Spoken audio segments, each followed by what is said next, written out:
ಕೇಂದ್ರ ಸರ್ಕಾರ ತಂದಿರತಕ್ಕಂಥ ವಿಕಸಿತ ಭಾರತ್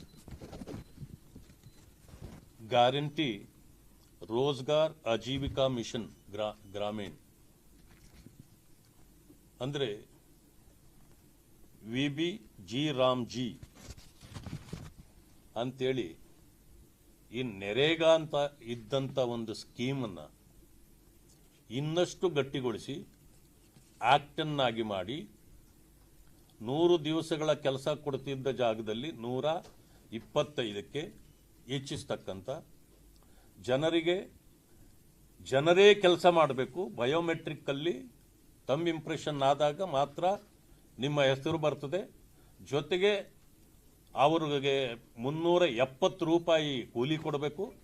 ಜೊತೆಗೆ ಅವರ ಖಾತೆಗೆ ಹಣ ಹೋಗಬೇಕು. ಮಿಷನ್ಗಳಿಂದ ಕೆಲಸ ಮಾಡಬಾರ್ದು, ಜನರಿಗೆ ಮಾಡಬೇಕು. ಯಾಕೆಂದರೆ ಗ್ರಾಮೀಣ ಜನರ ಬದುಕನ್ನು ಕಟ್ಟಿಕೊಡಬೇಕು, ಅದರ ಮೂಲಕ ಅಸೆಟ್ ಕ್ರಿಯೇಟ್ ಆಗಬೇಕು ಅಂತಕ್ಕಂಥದ್ದು. ಆದರೆ ಕಾಂಗ್ರೆಸ್ಗೆ ಅದು ಬೇಕಾಗಿರಲಿಲ್ಲ. ಕಾಂಗ್ರೆಸ್ಗೆ ರಾಮ್ಜಿ ಅಂದರೆ ಅವರು ಅಂದ್ಕೊಂಡ್ಬಿಟ್ರು ರಾಮನ ಹೆಸರನ್ನು ತಂದು ಇದಕ್ಕೆ ಇಟ್ಬಿಟ್ಟಿದ್ದಾರೆ ಅಂತ. ಅದು ಆಗಲ್ಲ. ಮಾನ್ಯ ಮೋದಿಜಿಯವರ ಚಿಂತನೆ ಹೀಗಿತ್ತು. ಈ ನೆರೆಗಾಗೆ ಮೊದಲು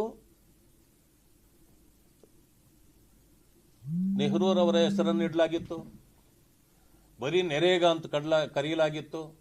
ರೋಜ್ಗಾರ್ ಯೋಜನೆ ಅಷ್ಟೇ ಕರೆಯಲಾಗಿತ್ತು. ಇವೆಲ್ಲವನ್ನು ಬಿಟ್ಟು ಕೊನೆಯಲ್ಲಿ ಹೆಸರನ್ನು ತಂದು ಮಹಾತ್ಮ ಗಾಂಧಿ ಅಂತ ಜೋಡಿಸಲಾಯಿತು. ಇಲ್ಲಿ ಜೋಡಿಸಿದ್ದಲ್ಲ, ವಿಕಸಿತ ಭಾರತ್ ಗ್ಯಾರಂಟಿ ರೋಜ್ಗಾರ್ ಆಜೀವಿಕಾ ಮಿಷನ್ ಅನ್ನೋದನ್ನ ರಾಮ್ ಅಂತ ಬಂತು, ಗ್ರಾಮೀಣ ಅನ್ನೋದಕ್ಕೂ ಗ್ರಾಮ್ ಅಂತ ಜಿ ಬಂತು. ಇದೇನಾಯ್ತು, ಒಂದು ರೀತಿಯ ರಾಮೋದ್ಭವ ಆಗೋಯ್ತು. ರಾಮ ಉದ್ಭವ ಆಗಿದ್ದನ್ನ ಸಹಿಸಿಕೊಳ್ಳಲಿಕ್ಕೆ ಪಾಪ ಕಾಂಗ್ರೆಸ್ಗೆ ಆಗಲಿಲ್ಲ. ಯಾಕೆಂತಂದ್ರೆ ಹಿಂದುತ್ವದ ವಿರೋಧ, ರಾಮನ ವಿರೋಧ ಅವ್ರಿಗೇನು ಸಹಜ. ಆ ಕಾರಣದಿಂದ ಸಹಿಸಿಕೊಳ್ಳಲಿಕ್ಕಾಗಲಿಲ್ಲ. ಇದನ್ನ ವಿರೋಧಿಸಲೇಬೇಕು ಅಂತೇಳಿ ಸ್ಪೆಷಲ್ ಸೆಷನ್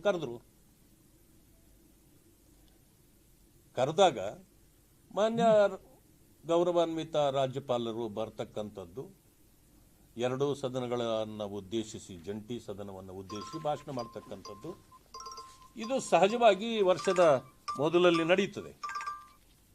ನಡೆದಾಗ ಆಗಿದ್ದೇನಂತಂದ್ರೆ ರಾಜ್ಯಪಾಲರು ಅದಕ್ಕೆ ಒಪ್ಪಲಿಲ್ಲ. ಯಾಕೆಂದ್ರೆ is the head of the constitution, at the same time president of India representative. ಅವರು ಅದನ್ನು ರೆಪ್ರೆಸೆಂಟ್ ಮಾಡೋರು.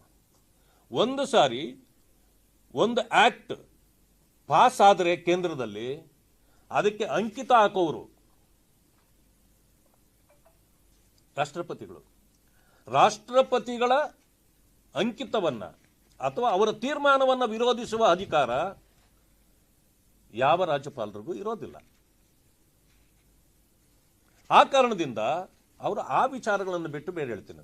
ಸರ್ಕಾರವೂ ಏನು ಮಾಡಬೇಕಂದ್ರೆ ಅವರು ಇದುವರೆಗೂ ಮಾಡಿದ ಸಾಧನೆಗಳು, ನಂತರ ಪಾಲಿಸಿ ಪ್ರೋಗ್ರಾಮ್ಸು, ಆಮೇಲೆ ಫ್ಯೂಚರ್ ಪ್ರೋಗ್ರಾಮ್ಸು, ಇಷ್ಟನ್ನೇ ಹೇಳಬೇಕೆ ಹೊರತು ಅವರು ನೀವು ಕೇಂದ್ರ ಸರ್ಕಾರವನ್ನು ವಿರೋಧಿಸ್ತಕ್ಕಂಥ ಅಥವಾ ಸಂವಿಧಾನದ ವಿರುದ್ಧವಾಗಿ ಮಾತಾಡ್ತಕ್ಕಂಥದ್ದನ್ನು ನೀವು ಬರೆದು ಕೊಟ್ಟರೆ ಅದನ್ನು ಓದಬೇಕಿಲ್ಲ. ಕೋರ್ಟ್ಗಳಲ್ಲಿ ಭಾಳ ಕೇಸುಗಳು ನಡೆದಿವೆ. ಆದರೆ ಇದು ಒಂದು ರೀತಿ ಗ್ರೇ ಏರಿಯಾ. ಇನ್ನೂ ಏನಾದರೂ ಸಮಸ್ಯೆಗಳು ಬಂದಾಗ ಕೋರ್ಟ್ಗಳಿಗೆ ನಾವು ಅಪ್ರೋಚ್ ಮಾಡಿದ್ರೆ ಅಲ್ಲಿ ಅದಕ್ಕೆ ಸರಿಯಾಗಿ ಬರ್ತದೆ. ಆದರೆ ಅವರು ಭಾಷಣ ಮಾಡಿ ಹೋಗ್ತಕ್ಕಂಥ ಸಂದರ್ಭದಲ್ಲಿ ಕೆಲವರೆಲ್ಲ ಧಿಕ್ಕಾರ ಕೂಗ್ತಕ್ಕಂಥದ್ದು, ಅವ್ರನ್ನ ಅಟ್ಯಾಕ್ ಮಾಡಲಿಕ್ಕೆ ಹೋದ್ರು. ಇದನ್ನು ನಾವು ವಿರೋಧಿಸಲೇಬೇಕಾಗಿತ್ತು. ಅದನ್ನು ನಾವು ವಿರೋಧಿಸಿದ್ವಿ. ಅವ್ರು ಯಾವ ಮಟ್ಟಕ್ಕೆ ಹೋದ್ರು ಅಂತಂದ್ರೆ ಗೌರವರನ್ನ ಇನ್ನೇನೋ ತಡೆದು ಅವ್ರನ್ನ ಏನೋ ಕೈ ಮಾಡಬಹುದಾ ಅನ್ನೋ ಮಟ್ಟಕ್ಕೆ ಹೋದ್ರು. ಅಲ್ಲಿದ್ದ ನಮ್ಮ ಇವರು ಪೊಲೀಸ್ನವರು ಬೇರೆಯವರೆಲ್ಲರೂ ಅದನ್ನು ತಡೆದು ಇದು ಮಾಡಿದ್ರು. ನಾನು ಇಲ್ಲಿ ನಡೆದಿದ್ದ ಆ ಸದನದ ನಡವಳಿಕೆಗಳನ್ನು ವಿರೋಧಿಸ್ತಾ BK ಹರಿಪ್ರಸಾದ್ ಅವರು ಇಷ್ಟಕ್ಕೆ ಕಾರಣ ಆಗಿದ್ದು ಅವರೇ. ಅವರ ಪೊಲೀಸ್ನವರು ಅಥವಾ ಈ ಮಾರ್ಷಲ್ಗಳು ಅವರನ್ನು ಹಿಂದಕ್ಕೆ ಎಳ್ಕೊಂಡಾಗ ಎಲ್ಲೋ ಬಟ್ಟೆ ಹರಿದೋಯ್ತು. ಎಷ್ಟು ಸುಳ್ಳು ಹೇಳಿದ್ರು ಅಂದರೆ BJP ಅವರು ಬಂದು ಬಟ್ಟೆ ಹರಿದ್ರು ಅಂತ. ನಾವು ಒಬ್ಬರು ಕೂಡ ಅವ್ರ ಜೊತೆಯಲ್ಲೂ ಇರಲಿಲ್ಲ, ಹೊರಗಡೆ ಹೋಗೇ ಇರಲಿಲ್ಲ. ಅದಾದ ನಂತರ ಬಟ್ಟೆ ಹರಿದಿದ್ದೂ ಸುಳ್ಳು ಹೇಳಿದರು, ಅವರು ಧಿಕ್ಕಾರಕ್ಕೆ ಹೋಗಿದ್ದು ಇಲ್ಲ ಅಂತ ಹೇಳಿದರು. ಇದಕ್ಕೆ ಸದನದಲ್ಲಿ ಚರ್ಚೆ ಪ್ರಾರಂಭ ಆದಾಗ ನಾವೆಲ್ಲ ಅವರನ್ನು ತರಾಟೆಗೆ ತೆಗೆದುಕೊಂಡಿದ್ದಕ್ಕೆ ಅವರು ಯಾವ ಮಟ್ಟಕ್ಕೆ ಮಾತಾಡಿದ್ರು ಅಂದರೆ RSS ಬಗ್ಗೆ ಮಾತಾಡಿದ್ರು. ಅವರಿಗೆ ಅದು ಚಪಲ ಬಿಡಿ. ಹೆಣ್ಣು ಮಕ್ಕಳ ಬಗ್ಗೆ ಅಗೌರವದಿಂದ ಮಾತಾಡಿದ್ರು, ಚಡ್ಡಿಗಳು ಅಂತ ಮಾತಾಡಿದ್ರು, ಆಮೇಲೆ ಪೋಕ್ಸೋ ಇವರು ಅಂತ ಮಾತಾಡಿದ್ರು. ಕೈ ತೋರಿಸಿದ್ರಲ್ಲ ನೀವು ರಾಜ್ಯಪಾಲರಿಗೆ ಅಂತ ಹೇಳಿದ್ರೆ ಏನೇನು ಕಾಲು ತೋರಿಸಬೇಕಾಗಿತ್ತ? ಎಷ್ಟು ಉದ್ದಟತನ. ನಾನು ಅದನ್ನು ಪ್ರಶ್ನೆ ಮಾಡಿದ್ದಕ್ಕೆ ನನ್ನನ್ನು ಕೂಡ ಕೆಟ್ಟ ಪದದಿಂದ ನಿಂದಿಸಿದ್ರು. ಆ ಪದ ನಾನು ಹೇಳೋದು ನನಗೆ ಅಗೌರವ ಇದೆ. ಇಂಥ ಪದ ಬಳಕೆ ನಾಯಕನಾದವನು ಬಾಯಲ್ಲಿ ಬರ್ತದ? ಇವರನ್ನು ನಾಯಕ ಅಂತ ಕರೆಯಲಿಕ್ಕೆ ಸಾಧ್ಯವೇ ಇಲ್ಲ.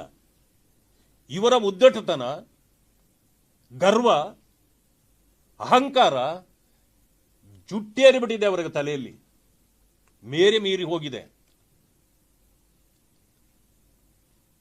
ಅವರು ಇನ್ನೂ ತಿಳ್ಕೊಂಡಿದ್ದಾರೆ ನಾನು ಹಿಮಾಲಯ ಪರ್ವತದವರೆಗೆ ಹೋಗ್ಬಿಟ್ಟಿದ್ದೇನೆ ಕಾಂಗ್ರೆಸ್ನಲ್ಲಿ ಅಂತ.